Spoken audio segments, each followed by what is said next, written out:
본문 말씀을 보면 신랑, 신부, 열처녀라고 하는 세 존재가 나옵니다.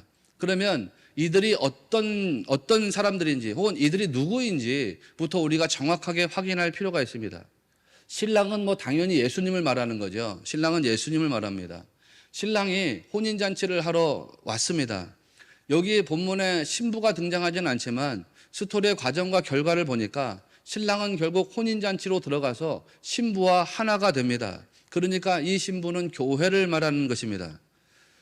신랑은 예수님이고 신부는 교회입니다. 근데 우리가 보통 이렇게 이야기합니다. 교회가 성도고 성도가 교회입니다. 이런 말을 하죠. 교회가 성도고 성도가 교회입니다. 우리가 교회고 교회가 우리입니다. 이 말은 전혀 틀린 말이 아닙니다. 왜냐하면 교회로 번역되는 헬라어 에클레시아라고 하는 말이 부르심을 받은 사람들이라는 뜻이기 때문입니다. 그런데 예수님은 오늘 말씀을 통해서 보니까 교회와 성도를 딱 구분짓고 있다라고 하는 것을 우리가 확인할 수 있습니다. 교회에 여러 성도들이 붙어 있는데, 붙어 있다는 표현 조금 여러분 이상하게 생각하지 마시고, 교회에 여러 성도들이 있는데 그 성도들 안에는 크게 두 개의 부류가 있다는 겁니다. 한 부류는 어떤 사람들이냐면 슬기롭다고 칭함받는 사람들입니다. 또 한 부류는 어떤 사람들이냐면 미련하다고 칭함받는 사람이라는 것입니다. 그러면 여기서 어떤 처녀가 신랑과 신부의 혼인잔치로 들어가느냐? 예수님 말씀하시는 걸 보니까 어떤 처녀가 혼인잔치로 들어갑니까? 슬기로운 처녀입니다. 말씀해 주는 패턴은 너무나도 분명하죠. 신랑은 주님이고 신부는 교회입니다. 그러니까 당연히 신랑은 신부를 맞이해서 혼인잔치를 하게 됩니다. 마지막 때가 되면은 예수님, 신랑 되시는 예수님은 우리 교회를 끌어안으시고 우리와 연합을 이루시고 아름다운 혼인잔치를 통해 가지고 우리를 영원토록 받으시는 분이 되신다는 사실을 믿으시기를 바랍니다. 교회를 영접할 겁니다. 그런데 교회를 영접하시는 것이 예수님인데 여기서 우리가 주목해야 하는 것이 있습니다. 열처녀입니다. 열처녀가 다 천국이라고 말씀을 드렸습니다. 그러니까 이 땅에서 이 사람들은 주님을 영접하고 천국을 이룬 사람입니다. 즉 성도입니다. 그런데 오늘 말씀 보니까 성도가 어떻게 영원한 천국이 될 수 있는가라고 하는 진리에 우리가 주목해야 됩니다. 열처녀 비유의 결말은 13절에 선명하게 나옵니다. 그런즉 깨어있으라. 너희는 그날과 그때를 알지 못하느니라. 예수님께서 계속해서 깨어있으라 이렇게 말씀하고 있죠. 그러면 우리가 어떻게 깨어있어야 되는 것이냐라고 하는 걸 알아야 되겠죠. 신자 중에 어떤 사람은 데려가고 어떤 사람은 버려지게 된다고 말씀드렸습니다. 제가 한 말이 아니라 주님이 하신 말씀이죠. 그런데 어떤 사람을 데려가고 어떤 사람을 버리시는가? 5절 말씀을 한번 보겠습니다. 5절에 보면 신랑이 더디옴으로 다 졸며 잘세라고 했습니다. 여러분 이 말씀을 잘 보십시오. 이게 우리가 오늘 두 번째로 신중하게 대해야 되는 대목입니다. 슬기로운 처녀들이나 미련한 처녀들이나 다 졸고 있다라는 말을 합니다. 그러니까 여러분 말씀의 핵심은 졸고 있느냐 졸지 않고 있느냐 이게 핵심이 아니라는 겁니다. 세상 사람들은 다 졸고 있으니까 멸망으로 가고 성도는 다 졸지 않고 있으니까 구원으로 간다. 혹은 교회 안에 있는 성도들 중에 졸지 않는 자들은 멸망으로 가고 졸지 않는 자들은 구원으로 가고 조는 자들은 멸망으로 가고 이렇게 된다. 그런 게 아니죠. 오늘 말씀의 핵심은 조느냐 졸지 않느냐가 핵심이 아닙니다. 슬기로움과 미련함의 구분점이 되는 게 뭐에 있습니까? 오늘 말씀 보니까 딱 하나인데 뭐를 준비했느냐 하지 않았느냐? 기름입니다. 기름을 준비했느냐 준비하지 않았느냐 이것으로 구분점을 가집니다. 등은 다 가지고 있다고 했습니다. 그런데 등이 말씀이라 그랬죠. 말씀. 그러니까 저나 여러분은 다 말씀을 가지고 있다 이런 뜻입니다. 그렇지 않습니까? 여러분 다 하나님 주신 말씀을 가지고 있습니다. 여러분은 성경 말씀을 받아서 가지고 있고요. 이 말씀을 여러분이 언제든지 펴서 읽을 수 있습니다. 그리고 제가 여러분에게 지금 설교하고 있지만 여러분 언제든지 제가 전하는 설교 말씀을 들을 수 있습니다. 하나님은 여러분에게 이미 다 말씀을 주신 줄을 믿으시기 바랍니다. 성경을 읽을 수 있고 설교도 들을 수 있습니다. 그런데 핵심은 뭐냐? 우리가 다 말씀을 가지고 있는데 가지고 있는 말씀이 계속 타오르게 하느냐 꺼지게 하느냐 이게 핵심입니다. 말씀을 가지고 있는 신자가 그 말씀 내면에서 계속 타오르도록 하는 기름이 있어야 된다. 이게 핵심입니다. 그러면 기름은 뭐냐? 성경에서 기름은 성령을 상징하죠. 성령을 상징합니다. 제사장을 세울 때 제사장에게 기름을 붓습니다. 대제사장을 세울 때 관유를 제사장의 머리에다가 붓습니다. 아론이 최초의 대제사장으로 세워지게 되는데 그때 아론의 대제사장 위임식을 보면 아론의 머리에다가 관유를 부어요. 기름을 붓는데 기름을 살짝 붓는 게 아니라고 했습니다.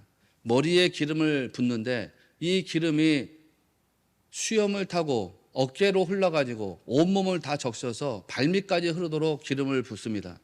온몸이 한마디로 말하면 기름에 다 적셔지도록 그에게 기름을 부어서 대제사장을 세웁니다. 이유가 뭐라고 했던가요? 하나님, 이 사람은 하나님 나라의 말씀을 세울 사람이기 때문에 성령으로 충만해서 하나님의 말씀대로 살아야 되는 존재입니다. 그런 의미에서 성령 충만하라고, 하나님 말씀대로 따라가라고 기름을 온몸에 적시도록 붓는다라고 했습니다. 여러분, 성도라면 말씀은 누구에게나 있습니다.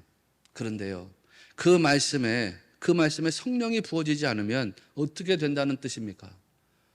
내가 말씀을 가지고 있는데 이 말씀에 성령이 부어지지 않으면 등이 꺼진답니다. 말씀의 불이 꺼진답니다. 말씀의 불이 소멸된답니다. 아니, 목사님, 어떻게 말씀이 소멸될 수 있습니까? 하나님의 말씀은 살아서 운동력이 있다, 활력이 있다고 말했는데 어떻게 그 말씀이 죽을 수가 있습니까? 어떻게 그 말씀이 소멸될 수가 있습니까? 여러분, 역사를 통해서 우리는 말씀이 죽은 것을 봤지요. 이 세상에 말씀이 육신이 되신 분이 예수님인데 그 예수님이 사람들에 의해서 십자가에서 죽임당하지 않았습니까? 말씀은 얼마든지 죽을 수 있고 소멸될 수 있습니다. 여러분 안에서 성령이 운행하시지 않으면 말씀을 읽어도 사라집니다. 말씀을 들어도 사라집니다. 마태 당시에 이제 예수님의 재림이 지연되고 있었잖아요. 왜냐하면 마태복음이 쓰여진 때가 주 한 90년에서 100년 사이 아닙니까?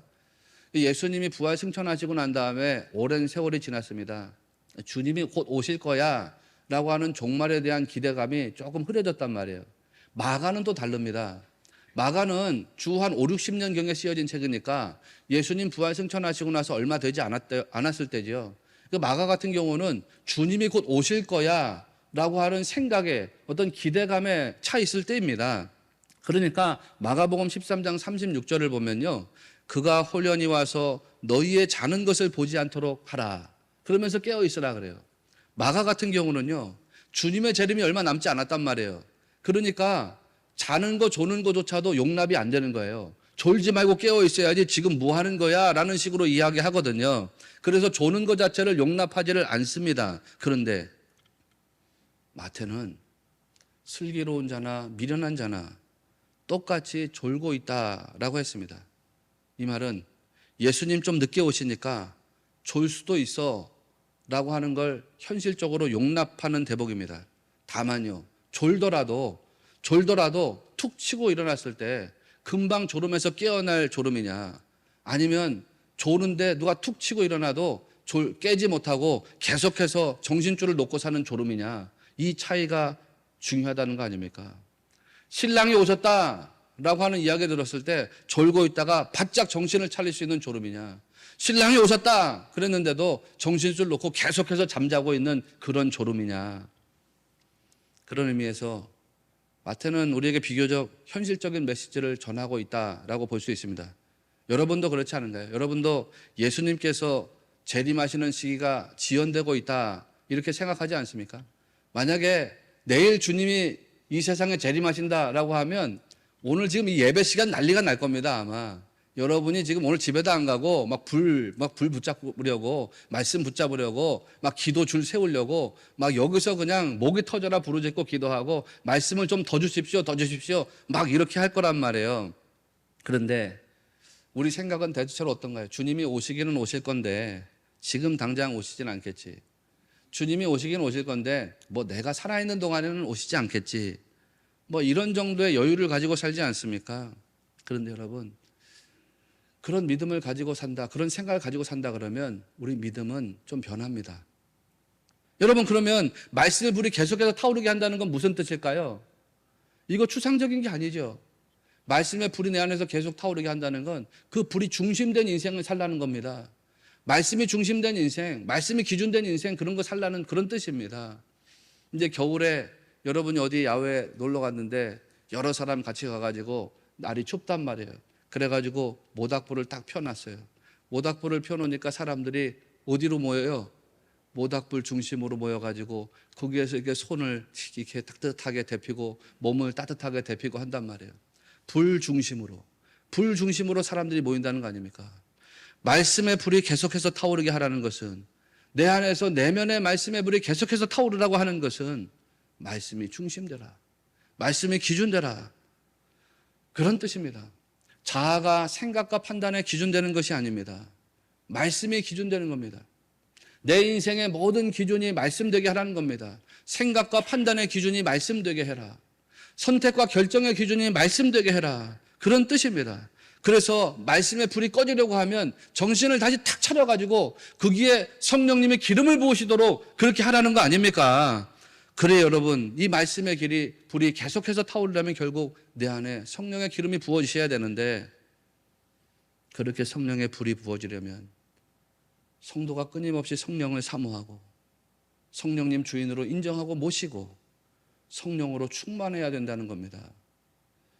미련한 처녀의 등불도 처음에는 기름으로 불타고 있었다는 사실을 생각해 보십시오. 미련한 처녀의 등불도 타오르고 있었습니다. 그런데 기름이 준비되지 않았기 때문에 꺼졌다는 거거든요. 여러분이 처음에 예수님 영접하고 신앙생활 하실 때 하나님이 다 말씀 주셨습니다.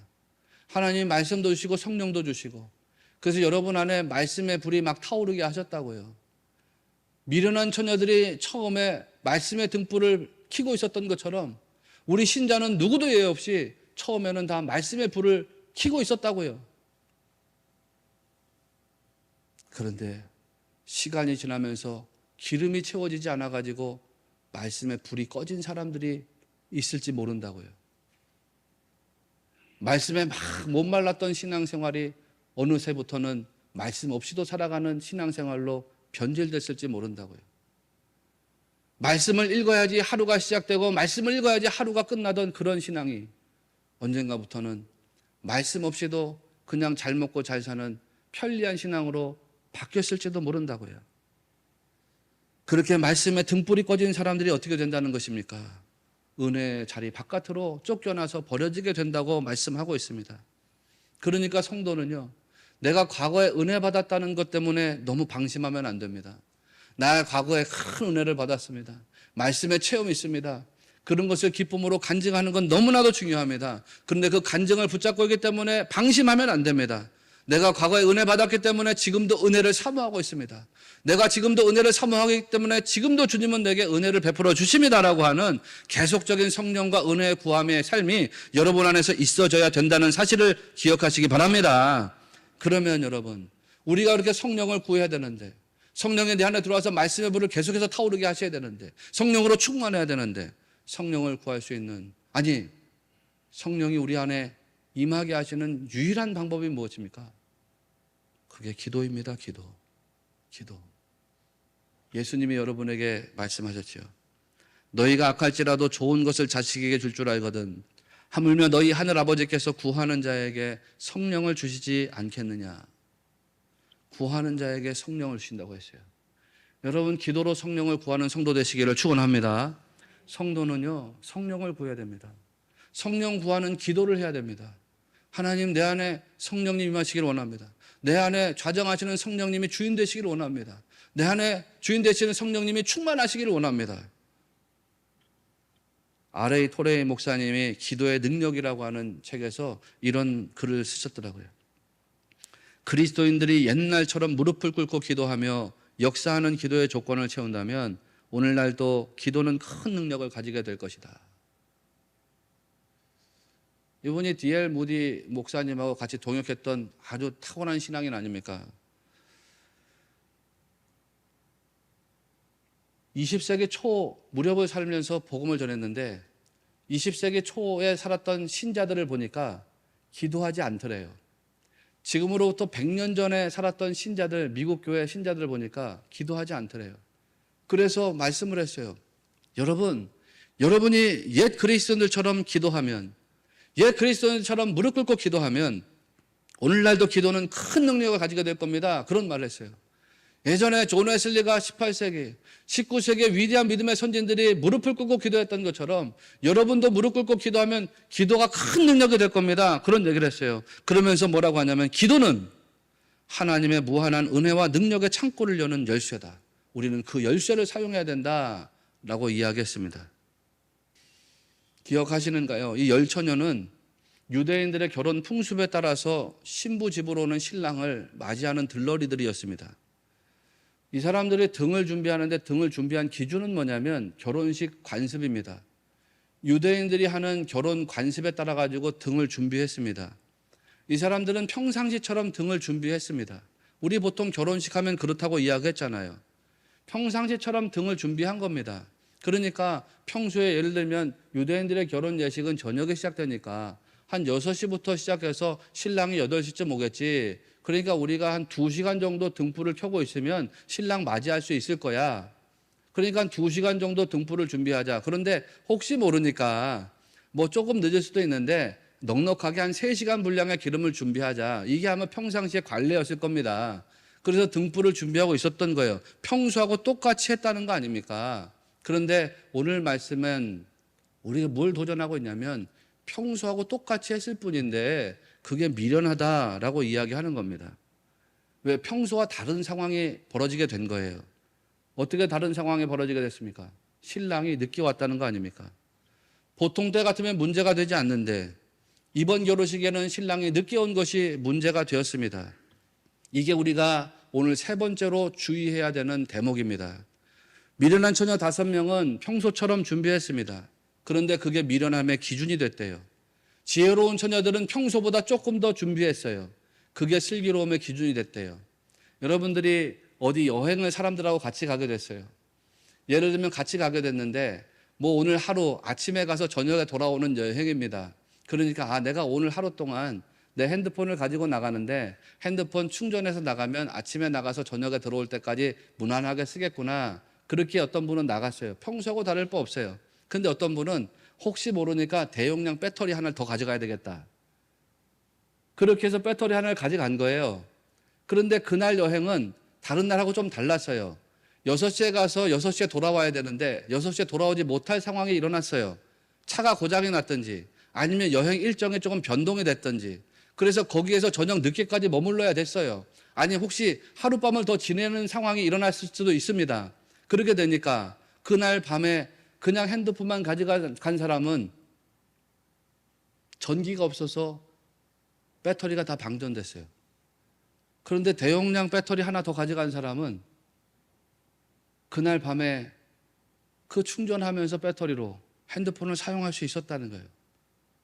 누가 미련한 사람이고 누가 슬기로운 사람입니까? 이걸 어떻게 미련함과 슬기로움의 기준으로 삼을 수 있는가요? 우리 주님은 그걸 기준으로 삼았대요. 그냥 평소처럼 똑같이 했을 뿐인데 평소처럼 똑같이 한 너는 참 미련하구나.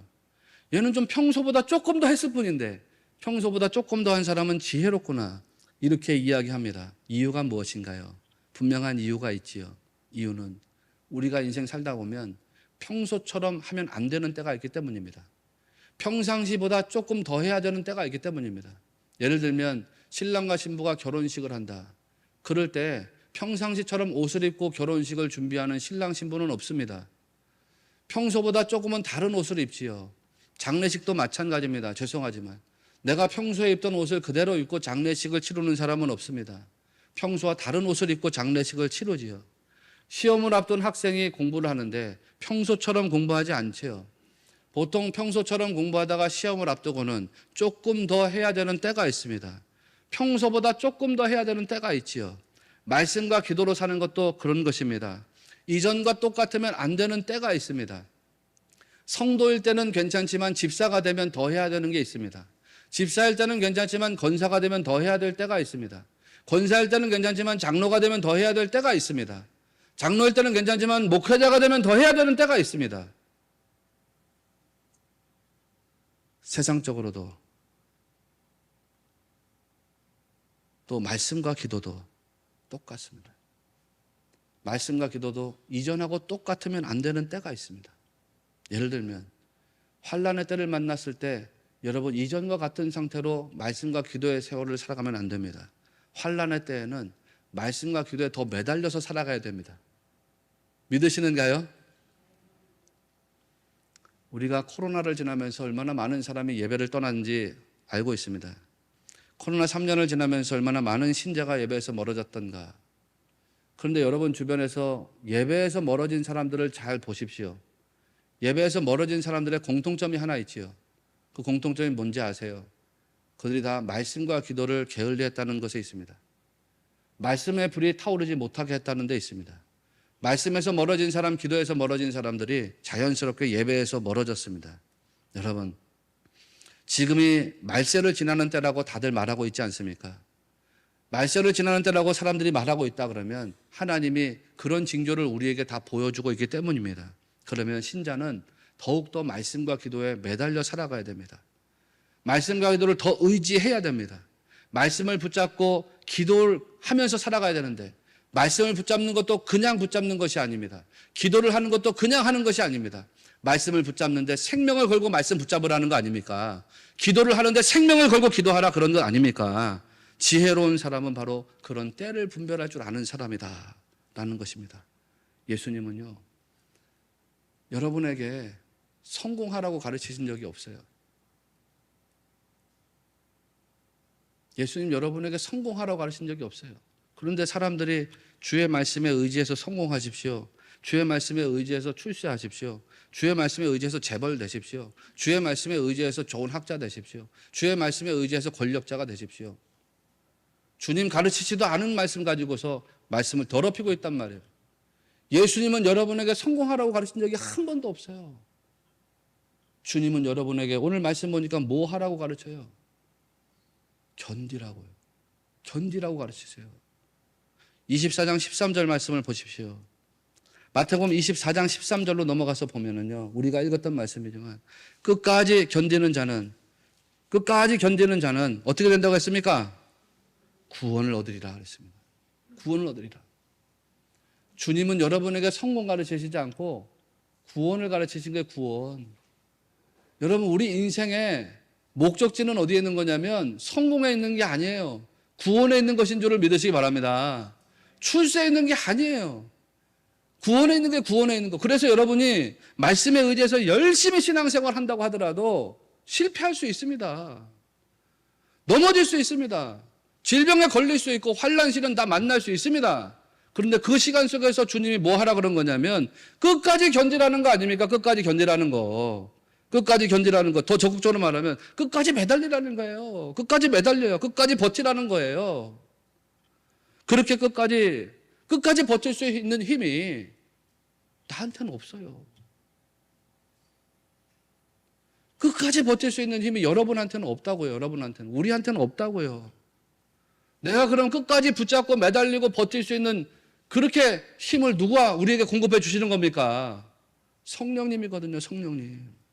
성령님이 나를 붙잡아 주셔야 그게 가능해요. 그러기 위해서 말씀을 의지하고 기도에 생명을 걸라고 주님이 당부하고 있는 것인 줄을 믿으시기 바랍니다. 그렇게 말씀 의지하고 기도하는 성도에게 하나님이 역사하신다는 거. 여러분은 어떤 교회가 되기를 원합니까? 우리 교회가. 어떤 성도가 되기를 원합니까, 여러분이? 어떤 목회자가 여러분을 섬기고 동역하기를 원합니까? 그게 여러분의 기도에 달려있다는 거 아닙니까, 여러분? 이게 교회와 목회자만 그런 것인가요? 아니죠. 아니죠.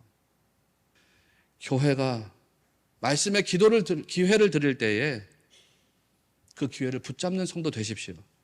여러분 기도해야 되는 그 시간 속에서 깨어 기도하는 성도가 되십시오. 그래서 말씀과 기도에 날마다 깨어 하나님의 능력과 자비와 긍휼을 체험하는 성도 되시기를 축원합니다. 주님 앞에 섰을 때 주님 앞에 서서 너 정말 잘했어 라고 칭찬받는 모든 성도 되시기를 주님의 이름으로 축원합니다.